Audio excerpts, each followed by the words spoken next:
नमस्कार दोस्तों, आप देख रहे हैं न्यूज़ पत्रिका। चलिए जानते हैं देश विदेश की आज की बड़ी खबरें। लेकिन वीडियो को शुरू करने से पहले कमेंट करके बताएं कि आप हमें किस जिले से देख रहे हैं। वीडियो को लाइक और चैनल को सब्सक्राइब जरूर करें। तो चलिए शुरू करते हैं आज की बड़ी सुर्खियों के साथ। एससीओ समिट में मोदी, जिनपिंग और पुतिन की मुलाकात से अमेरिकी राष्ट्रपति ट्रंप बेचैन हैं। कारण यह है कि ये तीनों देश मिलकर अमेरिका से 9 गुना ज़्यादा आबादी और 1127 से ज़्यादा परमाणु हथियार रखते हैं। साथ ही ये डॉलर पर निर्भरता घटाकर स्थानीय मुद्राओं में व्यापार और सुरक्षा सहयोग बढ़ाना चाहते हैं। यह गठजोड़ अमेरिका के वैश्विक प्रभुत्व को चुनौती दे सकता है। अमेरिका की एक अदालत ने अपने फैसले में माना कि डोनाल्ड ट्रंप का लगाया अधिकांश टैरिफ गैरकानूनी है, इसलिए इन्हें हटा देना चाहिए। डोनाल्ड ट्रंप ने पलटवार करते हुए कोर्ट के फैसले को ही गलत बता दिया और कहा कि उनकी ओर से लगाए गए टैरिफ पहले की ही तरह लागू रहेंगे। पीएम नरेंद्र मोदी और चीनी राष्ट्रपति शी जिनपिंग के बीच द्विपक्षीय बैठक हुई, जिसमें पीएम मोदी ने कहा कि भारत आपसी भरोसे और सम्मान के साथ रिश्तों को आगे बढ़ाने के लिए प्रतिबद्ध है। वहीं चीनी राष्ट्रपति ने कहा कि ड्रैगन और हाथी को एक साथ आना चाहिए। इस मीटिंग में कई अन्य मुद्दों पर भी चर्चा हुई। प्रधानमंत्री नरेंद्र मोदी ने कहा कि प्राकृतिक आपदाएं देश की परीक्षा ले रही हैं, लेकिन भारत इन चुनौतियों से मजबूती से निपटेगा।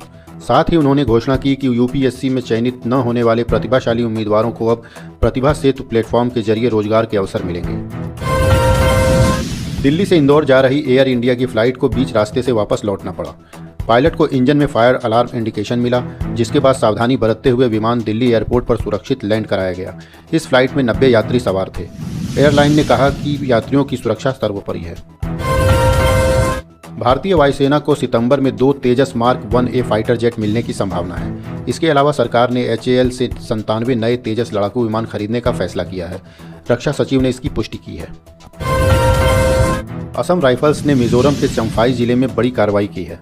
छापेमारी में हथियारों का जखीरा बरामद हुआ है, जिसमें गोला बारूद और ग्रेनेड भी शामिल है। सुरक्षा एजेंसियां इसे नॉर्थ ईस्ट में अवैध हथियार तस्करी पर बड़ी सफलता मान रही हैं।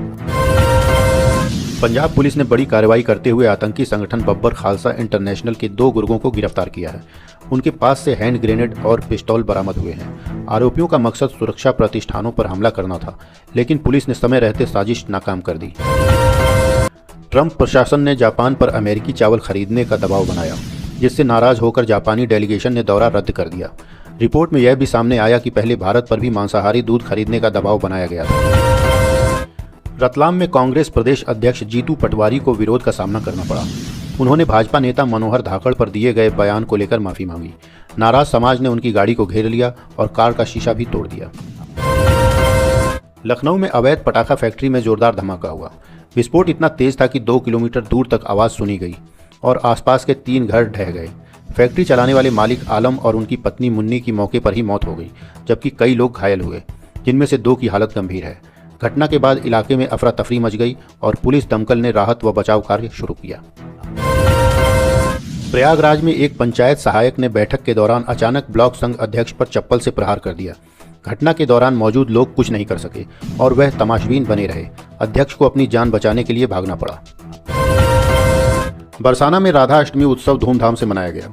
तेज बारिश के बीच राधा रानी का जन्मोत्सव हुआ, जिसमें करीब 15 लाख भक्त शामिल हुए। आतिशबाजी हुई और भक्तों पर हेलीकॉप्टर से फूलों की वर्षा की गई।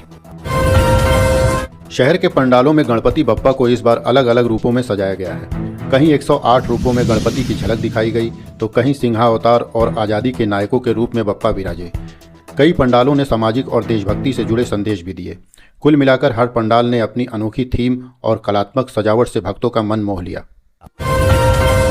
राहुल गांधी की वोटर अधिकार यात्रा के दौरान बीजेपी कार्यकर्ताओं ने काले झंडे दिखाए और मोदी जिंदाबाद के नारे लगाए।